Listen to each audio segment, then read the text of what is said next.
Bem, nesse vídeo de hoje, a gente vai continuar insistindo na pauta de que essa coisa de pedir anistia para os presos do 8 de janeiro é um erro estratégico.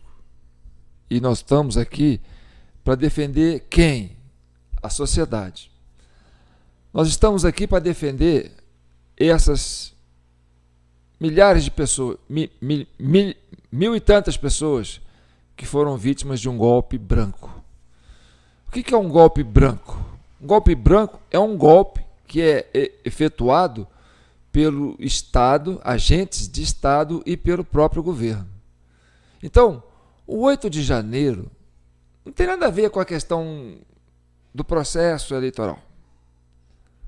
Tá? Essa questão da urna, se voto impresso, é uma questão política.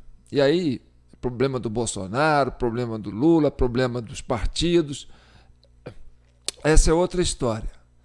Mas a questão do 8 de janeiro já é outra história, não tem nada a ver com isso. Ah, mas tem uma ligação? Tem, pode falar, motivou isso, tá.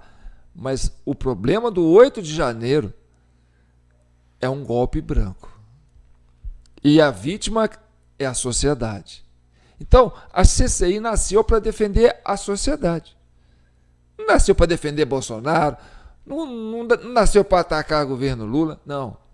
Nasceu para defender a sociedade. E quando a gente fala defender a sociedade, é defender os interesses dessas pessoas que estão presas e que foram vítimas de um golpe branco. Essa é a questão. Tá certo? Eu separei aqui alguns vídeos que vai ajudar a gente a trabalhar essa linha de raciocínio e vocês há de concordar comigo no final que nós estamos certos. Tá certo? Então eu sou João Paulo Guimarães, falando direto de São João del Rei, a capital brasileira da liberdade. Aqui é Minas, e Minas é um estado de espírito. Libertas ainda que tardia, já dizia a nossa bandeira.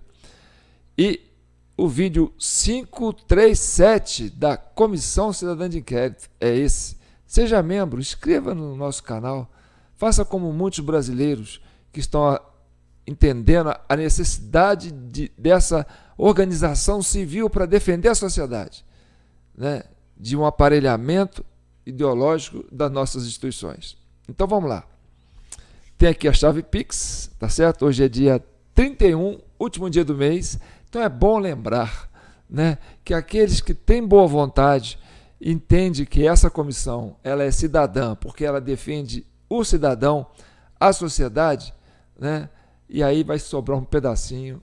Eu tenho certeza que vocês vão bater no coração e ver a necessidade de manter essa CCI. Bem, então agora vamos entrar no assunto do golpe branco, que foi praticado pelo Estado, agentes do Estado e pelo governo. Tá certo? E agentes do governo. No dia 8 de janeiro. Olha, raciocina comigo. É elementar. Tá? É elementar. Se quem organizou o movimento do 8 de janeiro foi o próprio governo, nós vamos na gênese do problema. Tudo está nos alertas, nos 33 alertas que foram divulgados na época. Eu vou mostrar esse trecho, só esse trecho dos alertas, para vocês terem a dimensão do problema. E o gênese dos 33 alertas é a essência do golpe branco, praticado pelo governo no 8 de janeiro. Primeiro, vamos ver esse pedaço para a gente relembrar, porque a CCI acompanhou, ela foi criada para acompanhar as comissões parlamentares de inquérito. Por isso que chama Comissão Cidadã de Inquérito. Então nós temos um arquivo enorme e nós sempre fomos críticos e pontuamos algumas questões aqui. Reparem esse trecho aqui, ó, e vamos trabalhar em cima desse tema. Entre o dia 2 de janeiro e o final da madrugada do dia 8 de janeiro, a BIM produziu 33 alertas de inteligência. Nesses alertas, nós falamos ali de que houve detecção de estímulo a invasões e ocupação de prédios.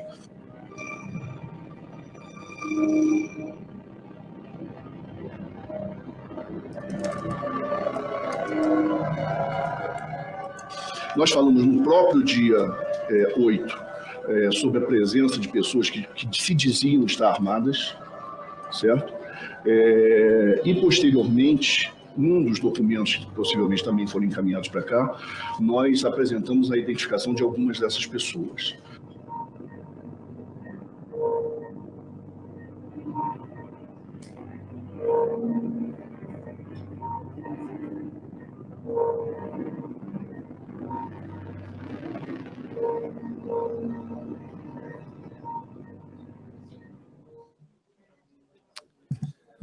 Senhor presidente, eu coloquei esse vídeo porque aqui tem as falas do Saulo, da BIM, que aqui esteve. Nos dias que antecederam, relatórios, informes foram repassados, pelo menos 33, dando conta do que estava para acontecer. Porque ela diz aqui o seguinte, né? No dia 5/1/23, às 16 horas e 13 minutos, o senhor Saulo já enviando para o senhor a convocação de atos para os dias 7 e 8 deste mês de janeiro. Estes atos seriam em frente ao Congresso. Isso, então, dia 5 era uma quinta-feira, não é isso? Dia 6, que é sexta-feira, às 19h40, a outro alerta da ABIN enviado pelo senhor Saulo, ao celular do senhor. Há risco de ações violentas contra edifícios públicos. Intenção manifesta de invadir o Congresso Nacional. Outros edifícios na esplanada dos ministérios poderiam ser alvo de ações violentas. E o senhor não interagia com o senhor Saulo pelo WhatsApp? Eu interagia mais especificamente sobre essas mensagens que o senhor está nos dizendo, eu não me lembro. Ah, o senhor não se lembra, mas o senhor respondeu. Bota a próxima foto aí, por favor. Que o senhor respondeu. Essa frase ficou muito marcada aqui na CPMI, porque às 8h56 do domingo, já do dia 8, o senhor já sabia que teriam problemas e não fez absolutamente nada. O governo sabia, porque naquele momento o senhor era o governo. Eu não acredito que o senhor não tenha conversado com seus pares. Eu não acredito. Mas eu não consigo imaginar que uma pessoa com a sua experiência não tenha compartilhado o vamos ter problemas, e problemas graves. 2 dias antes, vai ser invadido o Congresso Nacional e outros prédios da Esplanada. Quais são outros prédios da Esplanada? Não tem nenhum McDonald's aqui.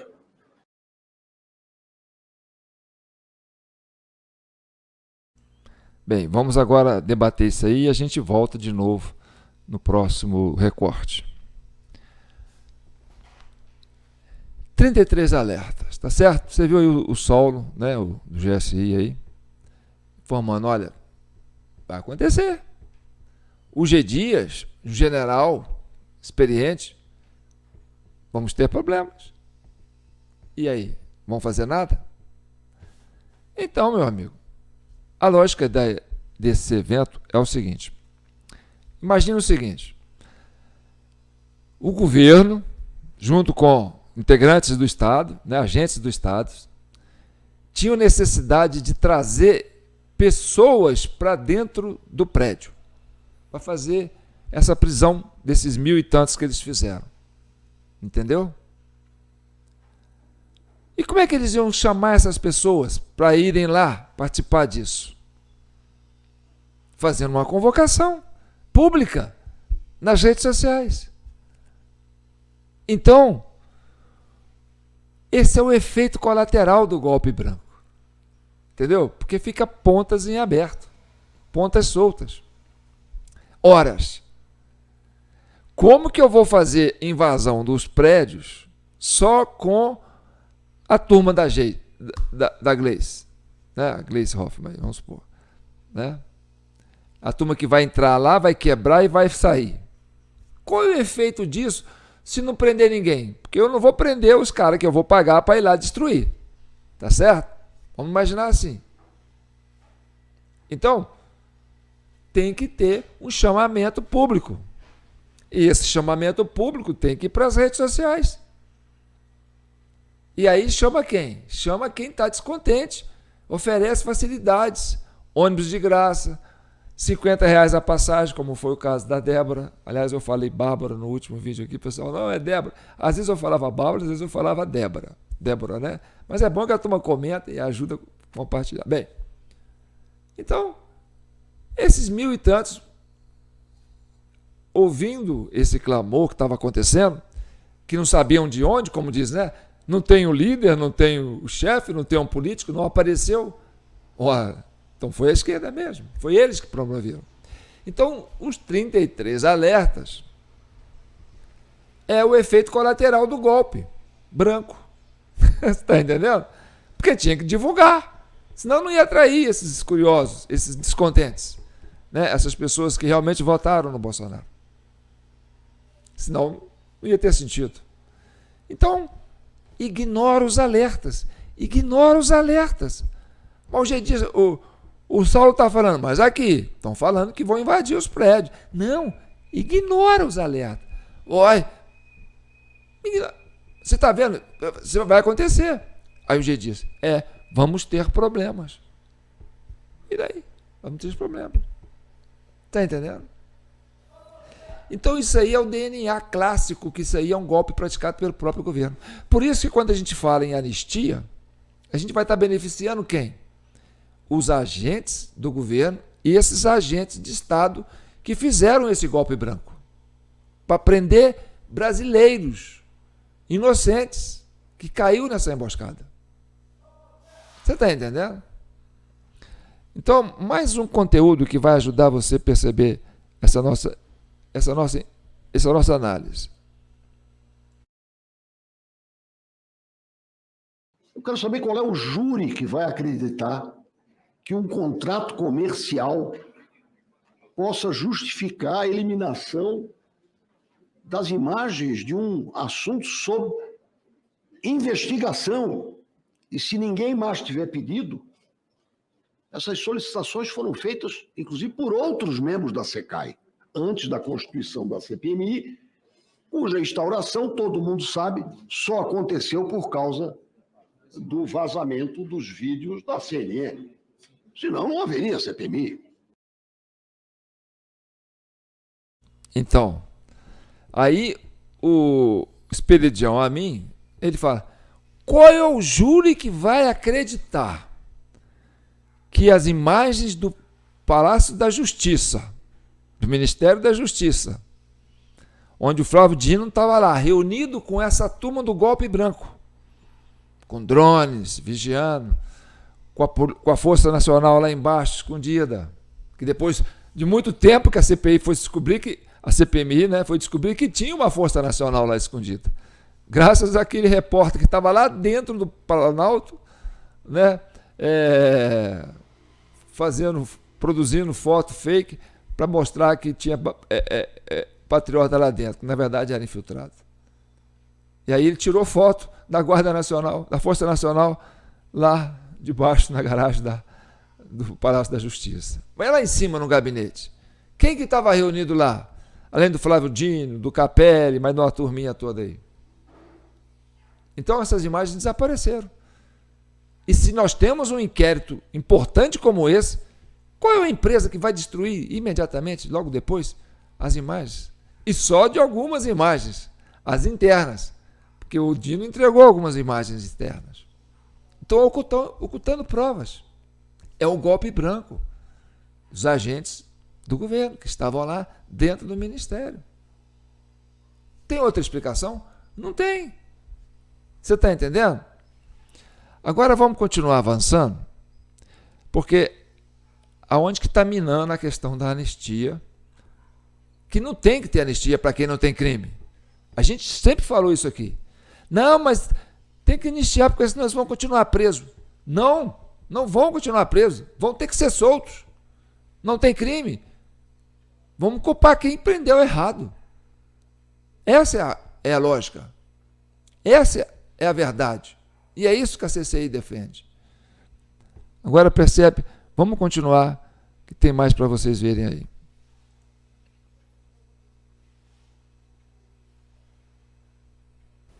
O caso da Débora estava sendo muito explorado pela direita, que está usando esse argumento de que existem penas injustas sendo colocadas, na visão deles, né, injustas, colocadas pelos ministros do STF em alguns dos golpistas. E o caso da Débora acabou se tornando simbólico, porque ela picha a estátua com um batom, então não é um dano tão grave, ela é mãe de 2 filhos, veio a público o vídeo dela em que ela chora, se arrepende. Isso mobilizou a comunidade empresarial, mobilizou a comunidade jurídica, que começou a entender que havia ali uma sobreposição de crimes. Essas pressões chegaram ao ministro Luiz Fux, que pediu vistas. Então, tudo isso formou um caldo dentro do bolsonarismo que está utilizando o caso da Débora como símbolo, uma bandeira para aumentar o potencial da manifestação que eles estão planejando para Paulista no dia 6 de abril, em pró da anistia no Congresso Nacional, que é um caminho. Não, o projeto de anistia não inclui Jair Bolsonaro, mas é um caminho para tentar lá na frente beneficiar Jair Bolsonaro, porque a situação jurídica dele está muito difícil. Então, com esse movimento, o procurador da República mandando a Débora para a prisão domiciliar e o ministro Moraes concordando, eles fazem um movimento político que esvazia.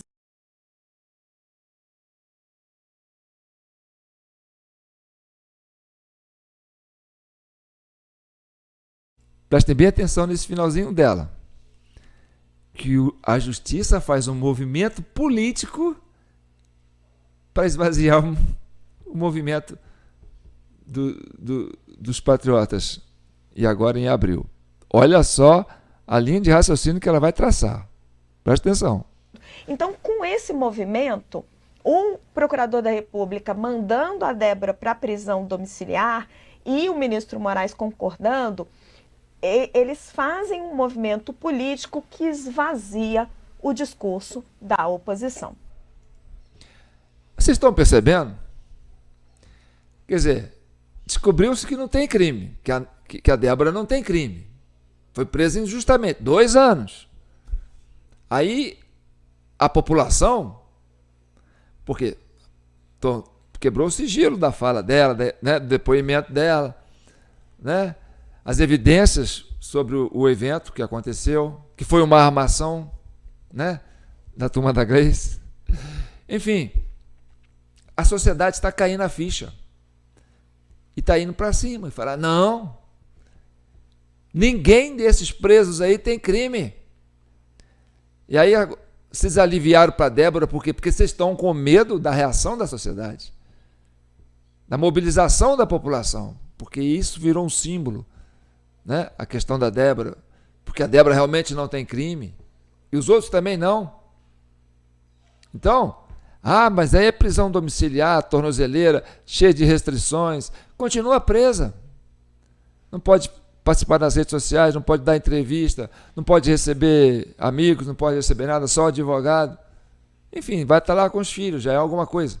Mas continua presa. Entendeu? Para ver se acalma. Então, não existe decisão jurídica. É um movimento político do STF, que está recuando. Por quê? Porque a sociedade já entendeu que não tem criminosos nesses 8 de janeiro preso. Os criminosos estão soltos.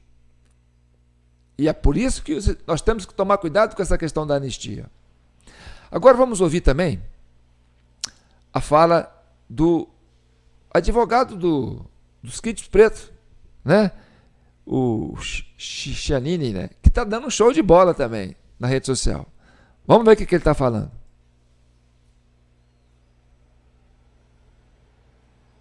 O Brasil foi surpreendido com essa notícia que a PGR pediu o arquivamento do inquérito das vacinas. Aquele inquérito que tanto perseguiu Bolsonaro e seus aliados. E o ministro Alexandre de Moraes arquivou o inquérito. E assim deveria ter feito mesmo, porque agora, quando o Ministério Público determina o arquivamento de um inquérito, o juiz deve arquivar o inquérito. Não tem outra opção, por isso esse inquérito foi arquivado. A questão é, como fica agora os desdobramentos desse inquérito das vacinas. Por que eu digo isso? É a notícia. Arquivar inquérito das vacinas é prematuro, dizem fontes da PF. Por que prematuro? Pelo seguinte, esse inquérito das vacinas foi o nascedouro de tudo. Foi o inquérito utilizado para as primeiras buscas domiciliares. Foi o inquérito que começou a pressionar Mauro Cid e deu causa às delações premiadas do Mauro Cid. Então, é o nascedouro de tudo. Agora foi arquivado. Desse arquivamento, só resta a seguinte conclusão. Esse inquérito só existiu para dar início às perseguições, aquilo que nós chamamos de Fish Expedition. O que significa isso? Criaram esse inquérito para perseguir, para dar buscas domiciliares, para forçar as delações do Mauro Cid. Arquivando esse inquérito, tudo que dele derivou, eu entendo ser nulo. Por quê? Porque a lei diz assim.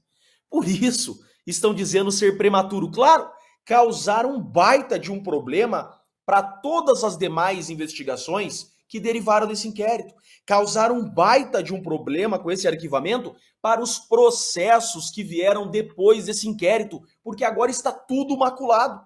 O arquivamento desse inquérito vai, ou deve, ou deveria trazer consequências a tudo que derivou desse inquérito, às buscas que derivaram desse inquérito, aos elementos encontrados das buscas desse inquérito. Tudo que foi encontrado através desse inquérito que foi arquivado é nulo. Tudo que derivou desse inquérito agora arquivado vai ser discutido. E eu entendo ser nulo. É isso que diz a lei. Artigo 157 do Código de Processo Penal. São inadmissíveis, devendo ser desentranhadas do processo. Tem que tirar do processo tudo que é ilícito. Por que ilícito, Jeffrey? Porque, veja, criaram esse inquérito para dar causa a buscas domiciliares, para dar causa ao encontro de elementos, para influir em delações premiadas, para pressionar Mauro Cid a delatar. E aí vem o parágrafo 1º e diz: são também inadmissíveis as provas derivadas das ilícitas. As provas derivadas das ilícitas. Ou seja, esse inquérito das vacinas foi um inquérito ilegal? Foi um inquérito criado para dar início às perseguições? É um inquérito ilícito. Tudo que derivou desse inquérito das vacinas é ilícito por derivação. Já ouviram falar dos frutos da árvore envenenada? A árvore está envenenada. Todos os frutos que ela der estarão envenenados por derivação. É exatamente isso. Esse inquérito das vacinas foi o primeiro inquérito utilizado para dar início às perseguições a Bolsonaro e seus aliados. Com o arquivamento desse inquérito, tudo que veio depois, que dele derivou, deve ou ser arquivado também ou declarado nulo por derivação desse inquérito das vacinas inicial. São também inadmissíveis as provas derivadas das ilícitas. É exatamente isso que aconteceu. Baita tirão no pé, por isso que muitas pessoas estão insatisfeitas com esse inquérito arquivado, porque sabem que esse arquivamento foi um tiraço no pé, porque agora nasce para as defesas questionar a legalidade, a licitude de tudo que veio depois desse inquérito. E eu digo, por exemplo, a delação do Mauro Cid tem que ser anulada. Tudo tem que ser anulado que veio depois desse inquérito, porque esse inquérito foi criado para buscas domiciliares, para forçar a delação do Mauro Cid, ou seja, a delação do Mauro Cid é nula.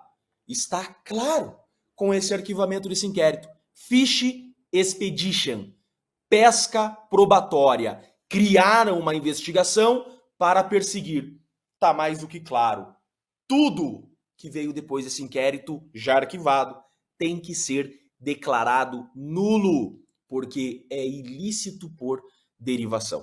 Eu sou Jeffrey Chicchini, sou advogado, professor de processo penal e deixo aqui um grande e forte abraço a todos. Eita, advogado bom, né? Então é isso aí. É tudo ilícito. Quem está fazendo errado é o governo e agentes do governo e agentes de Estado. É o golpe branco. Ele acabou de dizer aí. Entendeu? Que já não tinha nada no negócio da vacina e não tem nada na delação do Cid que crimina ninguém. Então tá cheio de general preso aí que não tem nada de vai que prender ele. Por quê? Porque é tudo uma coisa de vamos buscar a vacina, incomodou baleia e papapá. Gente, presta atenção. Nós estamos vivendo um circo.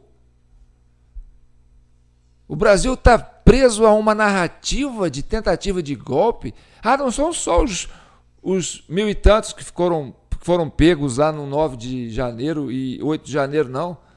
São milhões de brasileiros. Você, nós estamos presos nessa narrativa absurda, que é só narrativa de tentativa de golpe.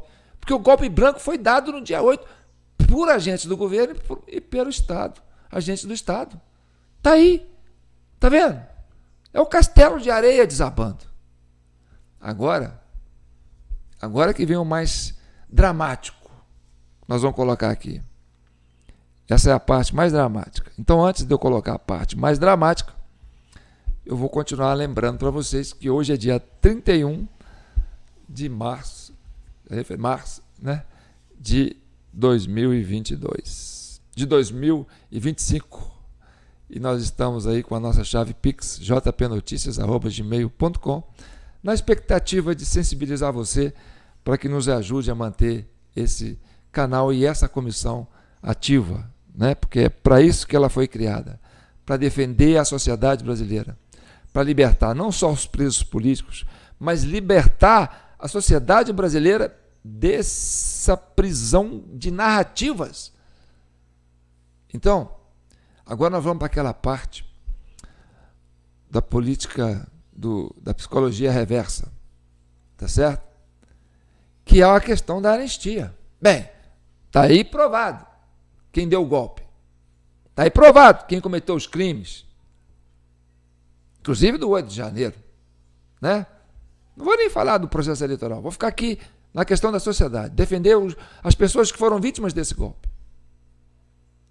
Né? Aí vem, por sorte nossa, uma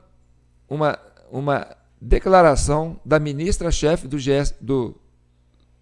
uma ministra do Ministério das Relações Institucionais, né, do governo Lula, que é a Gleice, que para acalmar os jornalistas da militância, falou, não, gente, nós estamos estudando um jeito de anistiar gente do Estado e do governo desse golpe branco. Nós vamos limpar a barra da gente. Porque a coisa está estourando, entendeu? E a gente ficou aí 2 anos empurrando com a barriga para ver se a gente consegue terminar esses 4 anos de governo. Vamos condenar, vamos julgar, vamos quero aqui, papapá, tentativa de golpe, tá. E aí, em vez de governar, não, fica tentando, né, segurar a sociedade brasileira nesse tormento, né, de censura, de tudo, para poder evitar que a sociedade tome consciência da verdade. E aí surge essa coisa, esse enigma da anistia. Aí eu falo, anistia para inocentes não existe. Anistia só existe para quem tem culpa, para quem cometeu crime, para quem tem dívida com a justiça. E aí vocês viram ao longo desse tempo, desse vídeo, como é que a coisa foi. Agora olha o que está rolando no projeto de lei que está sendo criado para anistiar. E aí vamos aproveitar aqui a fala da Gleice. Anistia para os autores do golpe branco, né, aplicados por agentes do governo e do Estado. Porque o projeto de anistia que está no Congresso Nacional, que está na Câmara dos Deputados, é um projeto que ele anistia atos a partir de outubro, logo após as eleições, até a sanção da lei. Então, o que eu quero dizer com isso? Ele pega também as ações eleitorais, ele pega as ações de outras pessoas que não só as da Praça de 8 de Janeiro. Isso está escrito aqui, olha, ele vai de qualquer lugar do território, atos praticados em qualquer lugar do território nacional, do dia 30 de outubro de 22 ao dia de entrada em vigor desta lei. A anistia de que trata o caput compreende crimes políticos ou com estes conexos eleitorais. Consideram-se conexos, para efeito deste artigo, os crimes de qualquer natureza, relacionados com crimes políticos ou praticados por motivação política. Crimes de qualquer natureza, por motivação política ou praticados em função dela. Qualquer um, e os conexos. Então, quem cometeu o crime desde o 8 de janeiro, e aí também ela quer incluir o 30 de outubro, né? Porque lá também teve o problema das urnas, que também está para cima dessa turma aí, de agentes de governo e agentes de Estado, que estão envolvidos até o pescoço, que fez a população ficar na frente, né, dos quartéis aí, se manifestando e fazendo protesto, pedindo explicação. Né? Pessoas de bem, pessoas conscientes. Então, a anistia que está sendo colocada lá no papel, que está no Congresso, e que aí já tem a mobilização do movimento do Kassab lá para forçar o Centrão a juntar com o pessoal da direita, né? Que quer anistiar inocentes, que eu nunca vi anistiar inocentes. A gente anistia quem é culpado. Então, esse movimento da anistia que está surgindo aí é aquilo que eu chamo para você. A psicologia reversa. Ou seja, essa turma aí que aplicou isso tudo aí durante esses 2 anos, que é agora que a oposição lote as ruas para pedir anistia para eles mesmos. Está entendendo? O tamanho do absurdo que eu estou falando aqui? Aí eu digo para você, governo que tem uma oposição dessa, não precisa de base governista, não. Está entendendo? Teve agora recente um movimento aí de esquerdistas aí na rua, né? Sem anistia, da boca para fora, porque eles querem que a oposição faça o trabalho para eles, de dar anistia para eles que cometeram os crimes. E aí eu fico para você essa pergunta, entendeu? O que nós temos que fazer? Qual que é a saída?